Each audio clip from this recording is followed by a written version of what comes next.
Welcome back to my Fluent podcast. I am Daniel. This is the first episode of a new themed series which I call the Brave 85. Why Brave 85? I'm gonna explain it to you.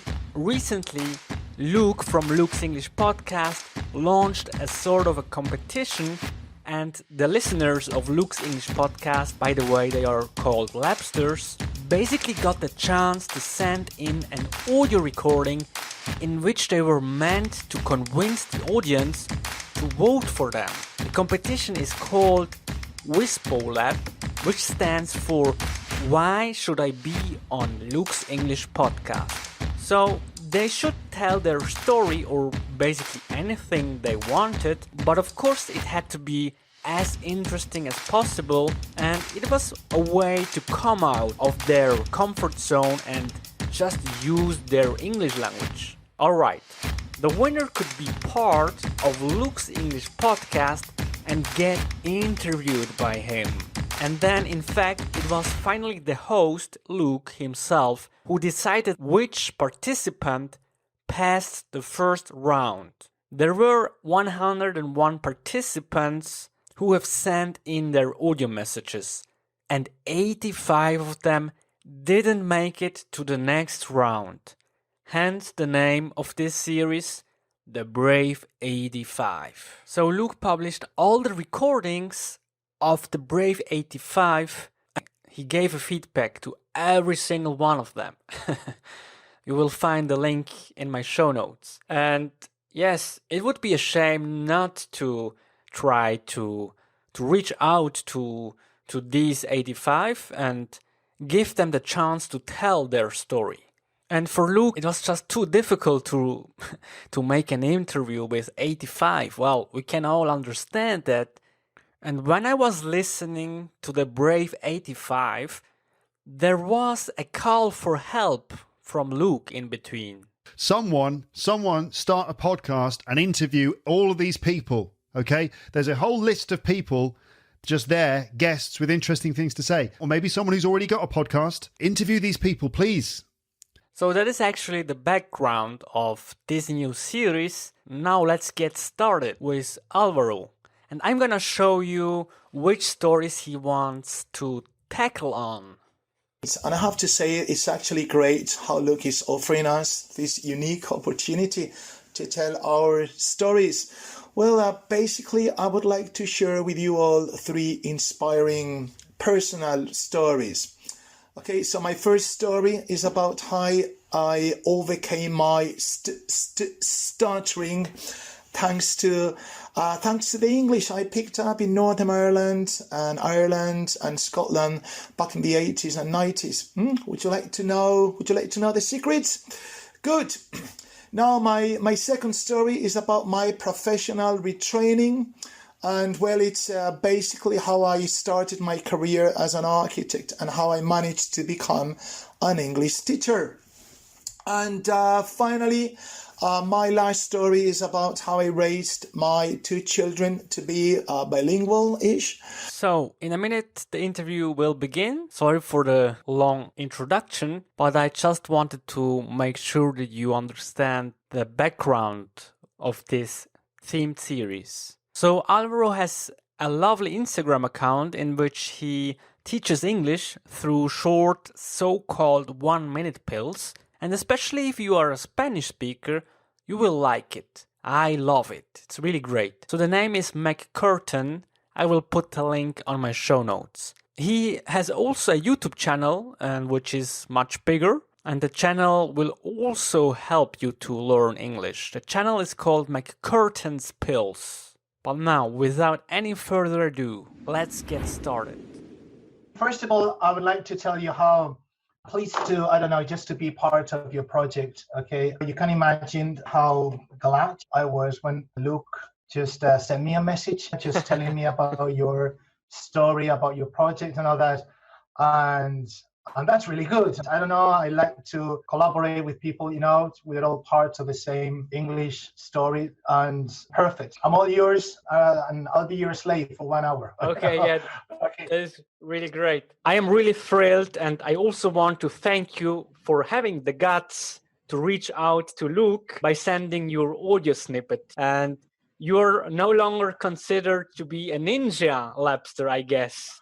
Or what do you think? I am the biggest ninja labster in Europe. Yeah. I like to just to be like hidden, then I promote Luke a lot. I really devoted to this man, to his project and all that. But yeah, I'm a ninja. I'm proud to be a ninja. Yeah. So, Alvaro, would you please introduce yourself for our listeners and say where you come from and what level of English you have, maybe? Okay, well, my name is Alvaro, Alvaro, but my nickname is Cortin. Okay, that's the name that I have in social media and all that. It comes from a friend of mine, just gave me that name after I returned from Scotland. So my surname is Cortina, which is Cortin in English. And then he starts to call me Cortin, and that's my name, okay? But, I'm Spanish. I'm from Spain, from Madrid, actually. Do I have to say my age? No. No. Well, and the thing is that, I think, I'm 21 or 22 years old. I don't remember quite well. But one thing that you have to say is, for how many years have you been listening to Luke's English podcast? Well, as far as I know, I started with when I used to take my son to the park. Now my son is 10 years old. Oh, cool. So, Nice. It will be, I don't know, maybe 9 years old. Yeah, I'm one of the old listeners. Yeah. I remember, I picture myself in the park, just sitting down on a bench, and then listening to this guy with all these stories and all that. So I don't know, 8 years, 9, I don't know, just somewhere there. Yeah. So you're one of the brave 85 who unfortunately did not get picked for the second round, but lucky for us now, because you are here on My Fluent podcast, and I am really thankful for that. I am wondering, were you disappointed that you couldn't make it to the second round, Alvaro? To be honest, I was a bit disappointed. Yeah. Let's face it. That was something big for me, that thing. And, but I'm not the sort of person who, just complains about that and just suffer for that. No, it's just life goes on, and that's it. That means that Luke thought that other people were more interested, and that's it. And I still think that my stories are interesting for people. That's okay. Just life goes on. Who knows? Maybe in the future. Who knows? I don't know. But did you listen to the feedback that Luke gave to your audio snippet? I did. He said something like, "This was a really strong entry, brilliant. Also, you've done really, really well." And then Luke said something like, "Damn it, 16. It had to be 16, and I guess everyone's going to be like, but why these 16? It's really, really hard in some cases. All right, okay, fine."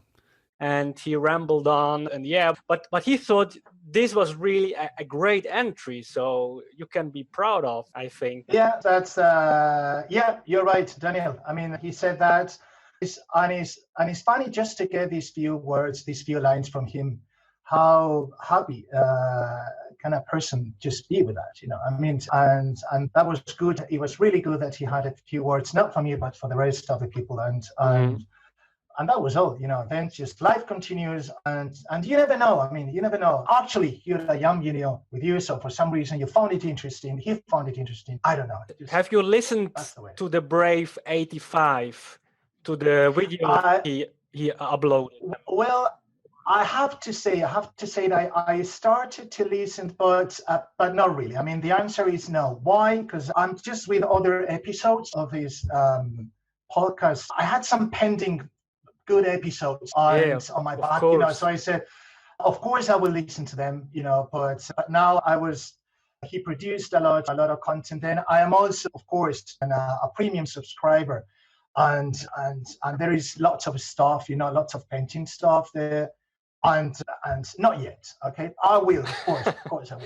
Well, there were about 101 participants for the competition, opposed to maybe thousands of listeners from all over the world who didn't participate. And according to Luke's website, his podcast has been downloaded over 60 million times. This is incredible. What do you think, Alvaro? Why are there so many ninjas out there not stepping out from their comfort zone? I don't know. I mean, I can tell in my case, I just feel very comfortable just being like this. I'm not the kind of person who participates and all that. I really support, I don't know. I mean, I'm a teacher, and then part of only with certain students, part of the method is just to listen to this guy. I mean, I strongly support him, okay, but it's right from the shade, in the shadows. I mean, but then there are people that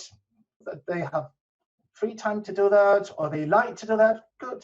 I do it in a different way, Yeah, sure. I do it indirectly. So many of the Spanish listeners, a lot of them I am behind these listeners, so I am encouraging them just listen to this person.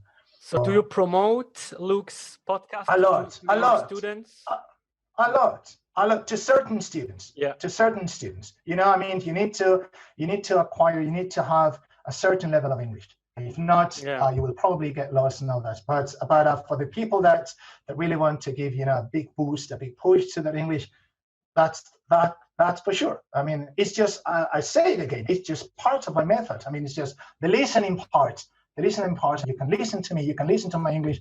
But come on, you need to listen to the number one. I mean, not the gray zone, black or white. So then he's the one. I'm so proud to be one of the first listeners, and that's it. And it's just part of my family. It's just actually where just me and my wife and my two kids and Luke. I mean, it's just so I just listen to him while I'm doing the gardening, or then when I'm doing other things. I put my mobile on my in my back pocket of my jeans, and then it just follows me. So his voice. I know what you mean. It's incredible because he has become, in a way, part of the family, because we know Luke, but Luke doesn't know us. It's a bit strange. And I was also wondering, because in this competition there were a lot of English teachers as well participating. And I was wondering, or I wanted to ask you, so why do you still listen to Luke? Because you are an English teacher, but you gave the answer before, because he is like family, because you just like to listen to him, but maybe he's also an inspiration to you for your teaching lessons, or can you say something about that? Why do you think that there are so many English teachers listening to an English podcast, to an English learning podcast? Well, I think that in a way, if you want to, just to maintain your English, because I mean, always the people that I'm always speak to in my classes, their level is obviously lower than mine. And then fortunately, I don't have relatives, in Ireland or in Scotland. These are the places where I picked up my English. I have friends there, but I don't have the opportunity to go there with my family and all that. So I need to improve my English. You need to listen to the good ones. And if I listen to my students, then just my English will, plummet. It would just go gradually downwards. So then, by listening to Luke, then his level is not good. His level is just simply perfect. So then you are, you're just keeping the pace. You are, you don't talk, you don't speak, right? But then you listen. And I always say, if you want to learn how to speak English, you need to listen to. If you want to speak English, you don't need to speak. Yeah, that makes sense. If you want to speak English, you need to listen to English. That is absolutely essential. So if you want to improve your English, just listen to English. And it's not only Luke, it's his family. I'm in love with his father. With Rick Thompson report, with the mother, with James. I don't know. I just know the dumb family, his friends, his old friends, newcomers. So it's just part of, I'm not a fan like desperate Beatle fans, no, but it's just, I love it. I enjoy it and I love it. Why do teachers want to do that? I guess that it's just because, in my case, you need to maintain your English. You need to just choose always the best in your life. And I'm saying, who is the best here? Come on, just let's face it. It's just this guy. Just, okay, I'm a subscriber, I give him part of the money. Perfect. Yeah, sure. So we are super curious and eager to know about your secrets or personal stories, but we will listen to that in a minute because I have a few more questions first about Luke. So do you remember the very first episode that you listened to Luke's English podcast? No. I mean, if I'm to be honest, no, because there were just too many episodes that you listened. So yeah. But yeah, maybe. I don't know. I can tell you that one of the first episodes that I liked was about stories of his trips. I mean, I like that. I especially remember a very good one, and I encourage people, they're listening to me now, to go for this episode. I don't know if it's the first part or the second part of his trip to Indonesia. Oh yeah. I don't know. I don't remember if it's the first part or the second part. So the second part, I'm not going to tell the end of the story. Okay, I'm not going to spoil this story, but it's just he and his girlfriend just stepping into a boat, and it was crowded with people. There were lots of people in the boat, and then they were having just some difficulties. That episode was great. Then I remember the pink gorilla story, which is as stupid as great. It's really good. The pink gorilla story. Yeah. This big gorilla chasing him all over the planet and all that. This is cool because I had a conversation yesterday also with a guy from Spain, and he also told me that the story with the pink gorilla was the best. So this was really great. I don't know. I mean, to be honest, I might know that person from Spain. I don't know, but to be honest, these are the two stories that I encouraged most. Sure. And then I don't know, maybe, but yeah, but then the Luke Thompson report is really good. I mean, it's a very good way. He's a wise man. And if you want to get to know about what's going on in Britain, Brexit, the Scottish referendum, anything, just by listening to his father, it's really good. He updates he gives you just very good updates, and it's really good. I love him. The mother, with the books and all that. Anyway. So and now a specific question. I'm wondering if you have any method how to get the best out of Luke's English podcast. I mean, do you just recommend just to listen, or do we have to do something? You have to do something else. Yeah, you have to do. You need to. Obviously, I think it's just to listen to this to Luke. But how do I think that you should listen to him? This is my Daniel. In a day, we all have what I call dead moments. Okay, moments that are silly moments that you're doing your stuff unconsciously, that you don't need to think.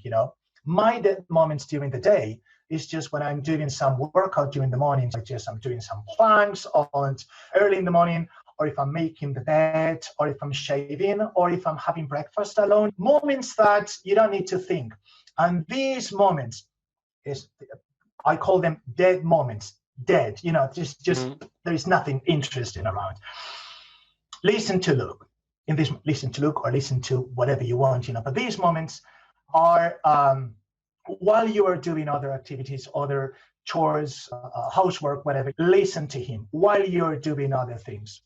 Because let's face it, there is no time to say, okay, now I'm going to listen to Luke. I've done all my stuff, all my housework, and now I'm going to listen to. No, sorry, that moment doesn't exist. You will be procrastinating these for days and days.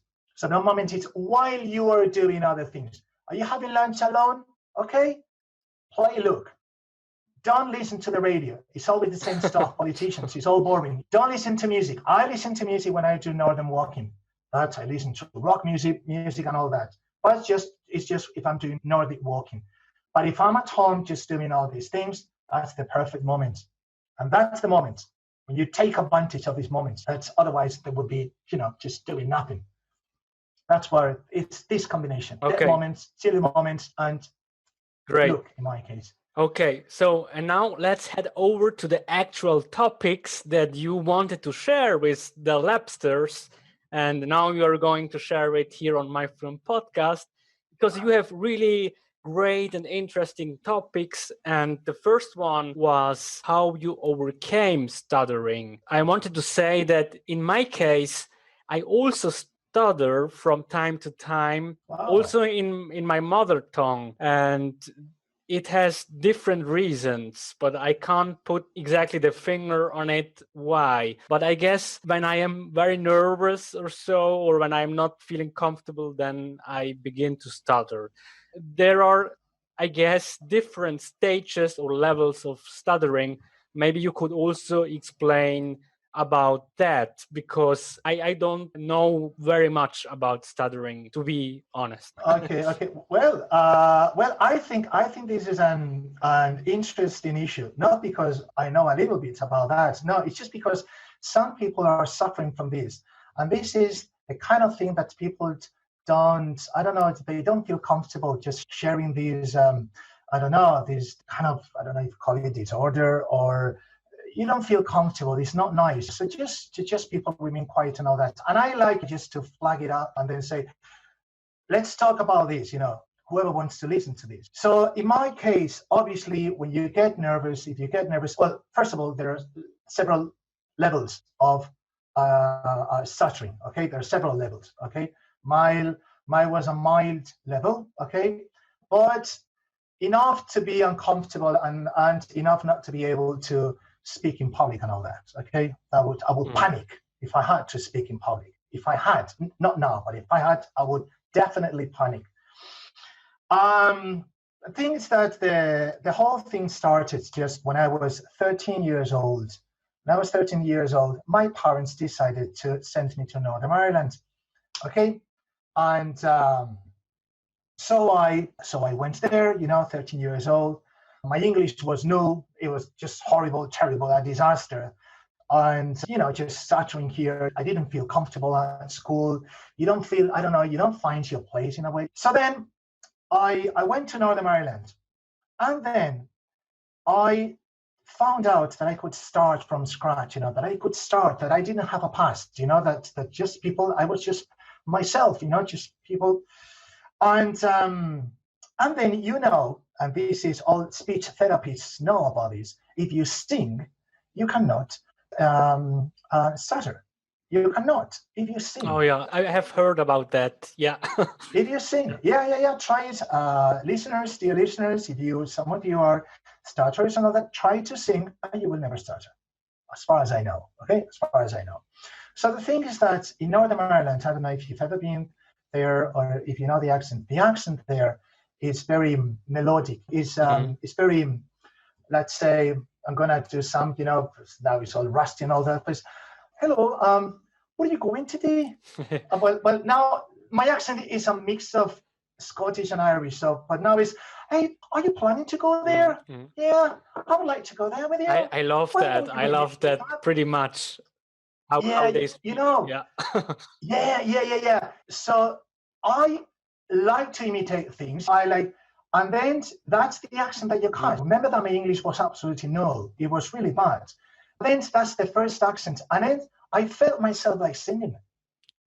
Yeah. So all you have is just to imitate the melody and all that. And I was just like singing. Now my Northern Irish accent is terrible. I know that. Sorry for listeners from there. But it's like that. I mean, and so when I returned to Spain, I started to stutter again. Oh, really? So, okay. Yeah, I took the plane to Ireland, and the stuttering is all gone. But how many years passed? Only 2 months. Only 2 months. Okay. Yeah, a long summer. Yeah, only 2 months. And then back to school, back to Spain, back to your past, back to normality, back to that. And then stuttering, comes again. Then next summer, again, back to Northern Ireland. All the stuttering is gone. Again, fly back to Spain, and so on. And then there was a moment that my parents, then I started to go to Ireland, okay, just to the south, to the Republic of Ireland. And then for summers, 3 months every summer when I was 15 years old, 16, 17, 18 years old. And it was all the same, Daniel. It was, you go to Ireland, not the personality changes, but your accent changes. It's very melodic. It's very, and then back to Spain, and then same routine. You must have hated it when you came back to Spain. No? Well, yeah, I mean, no, well, it's not really hate, but it's just a family and all that. But then, so that is when you start to become bilingual. Bilingual, in a way, it's not bilingual. I don't like to say bilingual, bicultural. I love that word, bicultural. I mean, if you want to speak good English, don't eat Spanish food. If you want to speak good English, dress like them. If you want to speak good English, just listen to their music. And so you become bicultural. And here in Spain, I was writing letters, not every day, but three or four times every week to my friends there. Your first girlfriend, your first kiss, your first thing was there in Ireland. And then, so in your mind there was this fight, between Spanish, stuttering, English, let's say, perfect in a way. And then finally, I just have English in my head all the time, music and all that. And the stuttering, I started to gain confidence. Confidence is very important. Confidence. One of the worst things you can have if you're starting your life is if you have someone, unfortunately, I had that person close in my life that, in a way, sometimes just mocks you, or it imitates you. That is the worst. Remember the movie, The King's Speech? His brother, remember? Do you see the movie? No, King's unfortunately Speech? not. But oh, come on, Daniel, it's a must. Okay. The King's Speech. The King's Speech. I will watch it. Yeah. So that's the way that step by step I overcame my stuttering. And now if I speak English, I would never stutter. It's very, very rare, very strange, But if you get very stressed out, if suddenly I remember when someone just broke into my house and they robbed part of my, just you get blocked and all that, and then just forget no English, nothing can. You can't deal with that. You're really excited. You're really nervous, But do you think then that it was a confidence issue or a confidence thing that provoked your stuttering when speaking? It was a lack of confidence. It was a lack of confidence. And then saying, hey, there is another language that if I speak that other language, I will never stutter.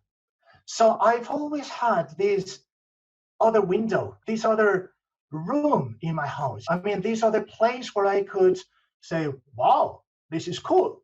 So I like to imitate people. It's just to, I like to sing. I like music. I love English. It's just let's go for it. Yeah. But remember, my English was absolutely null, useless, completely useless. And now I say, let's go for the accent. That's why I just, many people say, but you don't sound like Spanish. You sound like from other places, but your accent is now Spanish. It's because that is my, let's say, it's my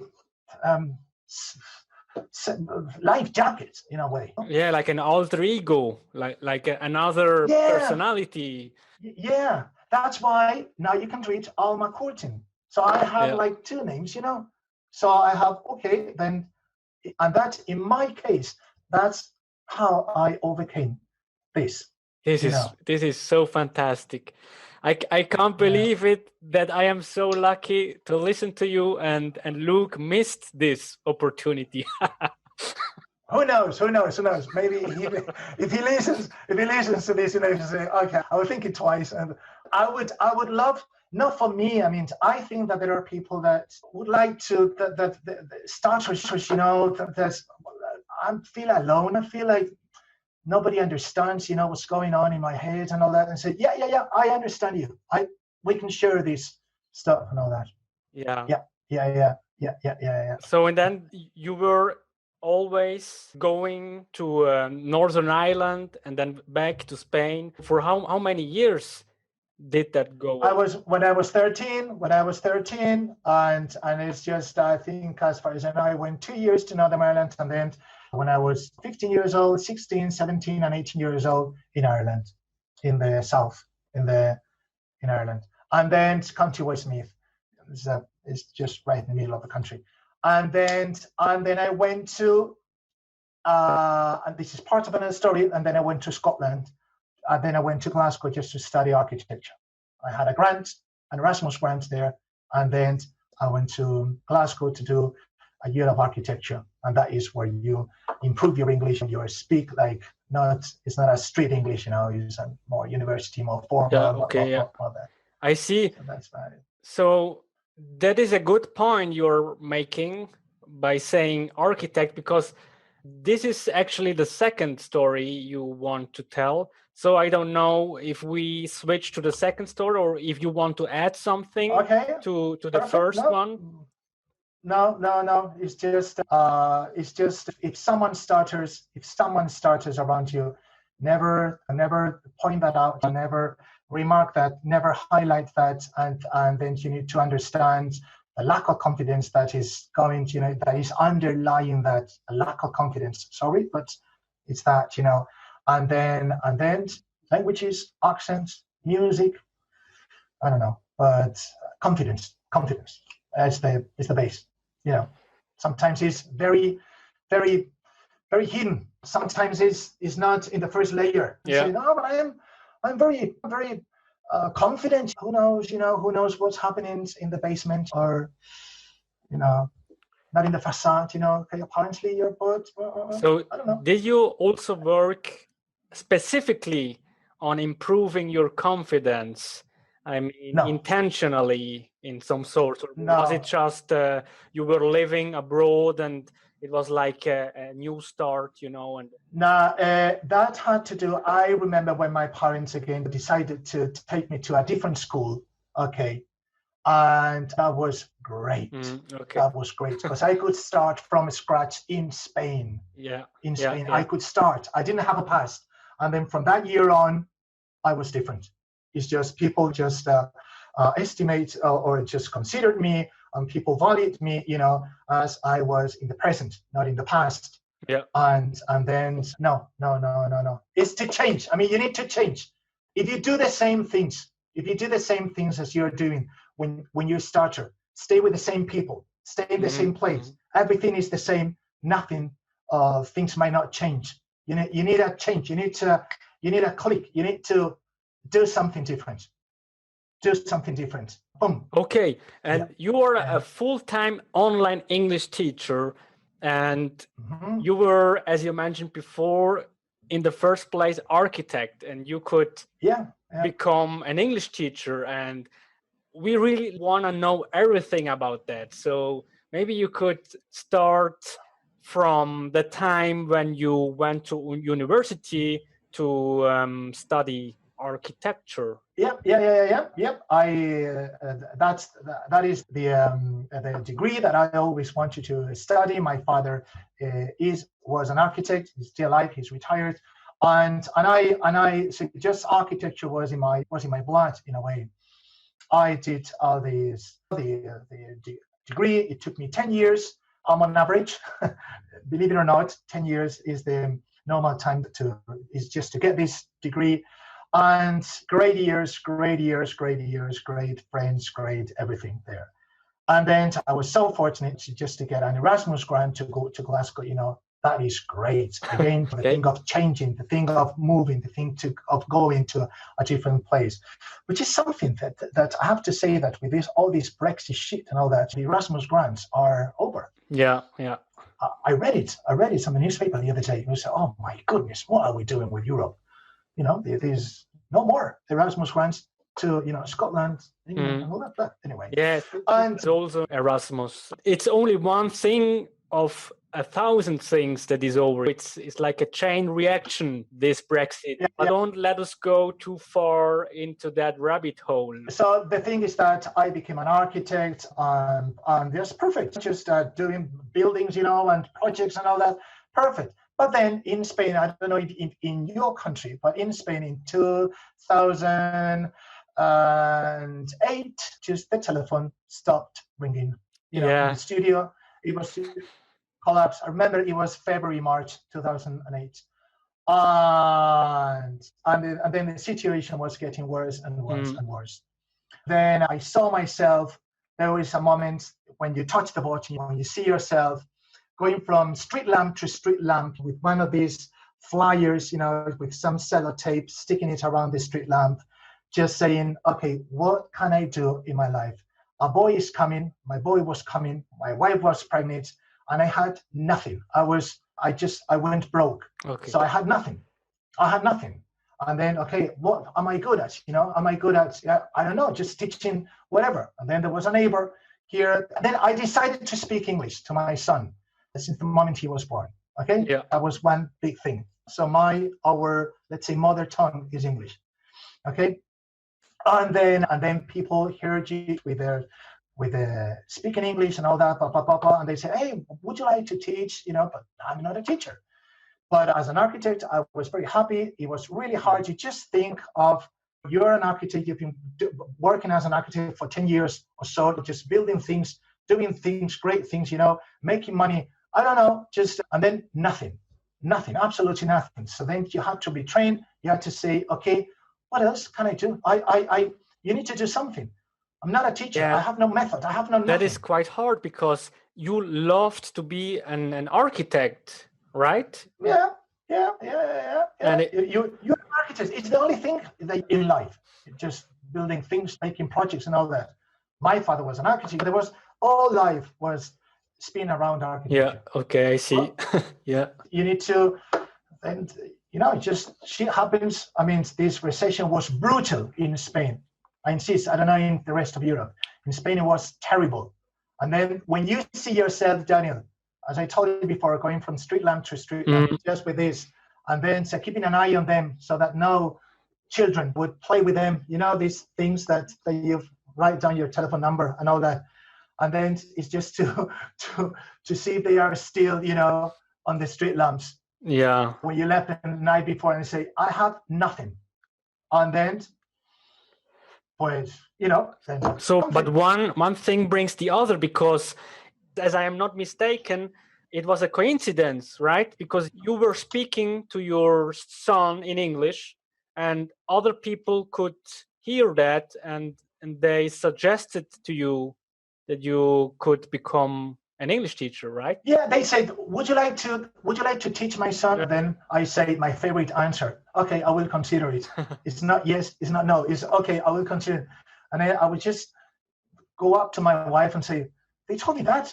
He came up to me and they said that. I say, and I know nothing, about grammar.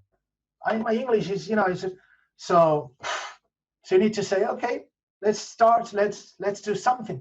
And then one thing leads to another. And I remember the moment. When it was like a turning point. I remember that day. There was a turning point, and then from that day on, just my career took a different way in terms of English, and my life really changed completely. And did you take some exams? No. One of the first things that I tell my students is like, okay, I'm not qualified. Okay, no, I'm not qualified. It's just when people talk about Cambridge, whatever, nothing. A1, A2, C1, C2, B1. No, I've got nothing. And nothing. So where do you teach, or are you on a platform like italki or? No. It's just self-employed. It's a words of mouth thing, and just people say, okay, there is a guy here. I mean, but one of the good things, and I take advantage of that, Daniel, is just to say, I'm an architect. I have nothing to do with teaching English. But so my background is different. The way I approach English is different. It's not better, it's not worse, it's just different. So it's like, okay, so I don't have books, I just love to teach that, but from a different approach. And believe it or not, it's just, if you're not an architect, but an engineer or whatever, the approach is different, the point of view is different. Your method, the way you teach things and all that is just different. And that is not a weakness thing, it's a good thing. It's a good thing that, in a way, I'm proud of that. And I say that, on purpose. So do you? I say I'm not qualified. 1-to-1? Always. Yeah. And yes, I think this is pretty unique because you don't promote it. It's No, I just don't exist on the internet. word I of don't mouth, yeah. right? Yeah, it's a word of mouth thing. It's really great. Yeah, it's really great. Yeah. I spent some time to remove every single track of myself on the internet. It's just no. But what about if one listener wants to have a lesson with you? So there is no way? He would contact me, and then I would just adapt to his, rhythm of life, I would say, and then it would be an online class. Okay, I see. It would be a face-to-face class. And now with Instagram, I would like to change that because obviously I would like to have 5 people or 4 people at the same time. It's cheaper for them, okay. but it's better for you. Yeah. So was there never a point where you wanted to be an architect again, where you wanted to work as an architect? People have asked me that on several occasions, and the answer is clear. Definitely no. Okay, no, never. And how come? I'm very comfortable. I'm very comfortable here. Working as an architect is not as nice as it looks, or sounds, or seems. It's then so you don't have only this. You not only have this phase, this designing phase, and all that. Then you have to fight in a way against, these regulations, many things. So the beautiful things of architecture is very little. It's very little. And then talking about money, they simply don't consider you. They ask you for discounts and all that, and the responsibility is very big. It's really big. Whereas now, as a teacher, listen, you need your English. I can teach you. Yeah. It's up to you. You need to be responsible for this and take it or leave it. And then this is the price agreed. I've never had any, just problem with this. I had lots of problems with clients, just working as an architect. And with these people, people consider me, people appreciate what I'm doing, they value you, so no way. Yeah, it's strange what happens in life, but sometimes I believe that it was really hard back when it happened, the economic catastrophe. But now, many years passed, I think for you it was a chance, because it was great. Yeah, it was maybe good. you were unhappy now if you were still an architect. Who knows? I don't want to say, I refuse to believe all these thoughts that everything that happens in life, like if the destiny had this for me. No. It's just shit happens, things happen, and then you take away, you are responsible for what you're doing. And that's it. You make right, wrong decisions.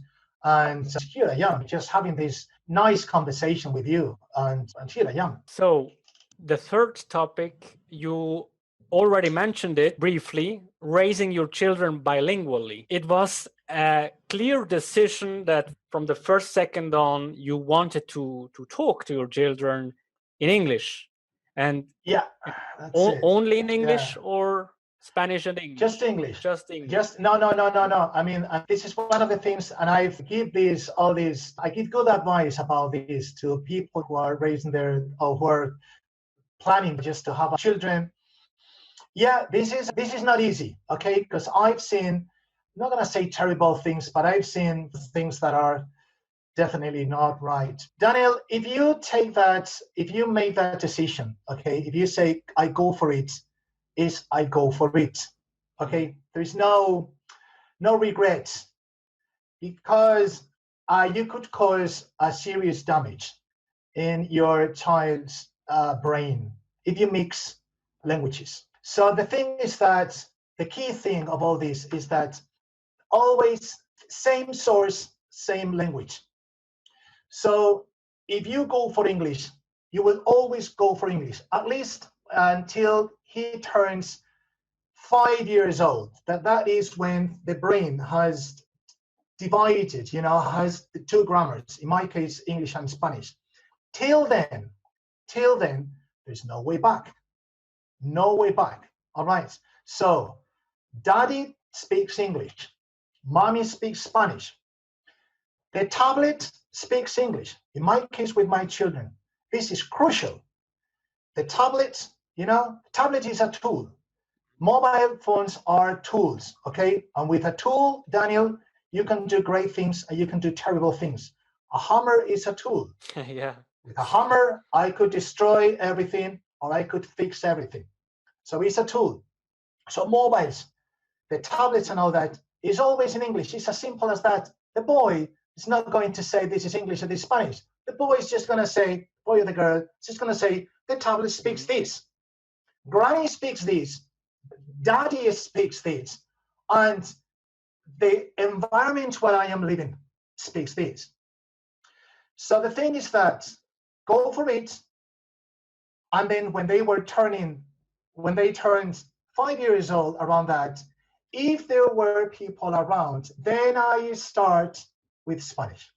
And I mix. But once I am absolutely sure that in their brain they are making this, differentiation. This is English, this is Spanish. If you mix that, if the same person speaks English and Spanish, I would never do that. I have a close case in my family who did that. And it's not it's not nice at all. So the thing is that, I don't know, the rule is very simple, Daniel. It's very simple. But you need to be persistent. You need to be naturally persistent. It's natural. You turn on the TV. If you're watching TV, I can watch it in Spanish. But if my boy is watching TV, it's definitely in English. And there is this magical moment. And the magical moment is that when your kids ask you, Dad, teach me how to switch into English with a remote control. And that moment happens. Okay. And then they say Walt Disney or they say Harry Potter, everything in English. They speak Spanish all the time because it's the language of the environment. They speak Spanish. So our conversation is so funny when we're out on the street. It's just I see. English, I love Spanish. that quite a bit. Yeah, I don't know if you've gone through that or if you've done that, but always stick to one language. So don't worry if they go to another house and then they see TV in Spanish, perfect. But the TV that is at home speaks English. That's the thing. And then they start to, and I'm perfect. And now you need to not to listen. Now you need to see. When my children see television, and I say, are you understanding that? Go and translate what he said. He said, Dad, please, I understand that. I don't know how to translate that, but I understand everything. Mm-hmm. Okay, perfect. In my case, my father talked to me in Spanish and my mother in Swiss German. And the television was in standard German. Oh, really? Yes. All right. And English, where did you pick up your English then? I mean, where was English in your life? Well, it came very late. When I was about 17, I had English lessons in school, but in school they don't teach you a lot. I picked it by listening to podcasts and watching series. So it's just a hobby of mine because I don't know any person in Switzerland who I need to speak in English to. So for me, it's a great passion because I love languages in general. We also had French in school, and Italian is also an official language. So it's just a passion of mine. Perfect. But why are you doing this, Daniel? If I can ask you that, I mean, is this a hobby? I mean, yes, it's a hobby.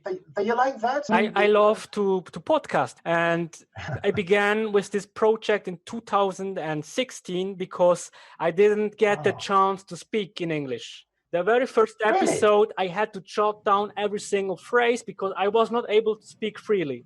And then it was a decision of mine to make the podcast and to interview people. And this is my method how I could improve my English speaking, how I could begin to speak freely and become more confident, because I am an introvert person, very shy and so on. And this enabled me also to come out of my comfort zone. And it also helped me in my real life. Yeah. Wow. It's a passion. It's a passion. Yeah. And So it's quite recent. I mean, it's just 3-4 years. I mean, it's not wow. It's yes. it's great. I don't know if you think I don't know. I mean, you can count on me. You know, if you want me to on other occasions just to talk about my methods or the 1 minute pills that I have. You know, or my that would I don't be know. lovely. Just feel free to ask, or I don't know. Because just, actually, I have jotted down some questions also about the 1 minute pills, because I had a look at your Instagram account and I found that really great and inspiring. So maybe we can have a chat on another day. Then we have more time. Perfect. If you want me to share my method, you know, the way I teach, or perfect. I mean, just feel free, please, to get in contact with me, and I don't know. I'm looking forward to it. Great. Thank you very much, Alvaro. Great. And it was really great this hour. It may sound strange, but I am happy that you didn't make it to the second round. well, who knows? Who knows what? Well, I don't know. It's just come on, Luke, do something about this. Okay. Anyway, I'm all yours. Okay, for the next time. Great. Just feel free to contact me, and if you want a second part, more specific about English methods, methodology, or different ways and all that, perfect. I'm all yours. Thank you so much, Alvaro. And have a good lesson. And and Happy New Year. All the best for you, and hope to see you again. Okay. Thank you so much.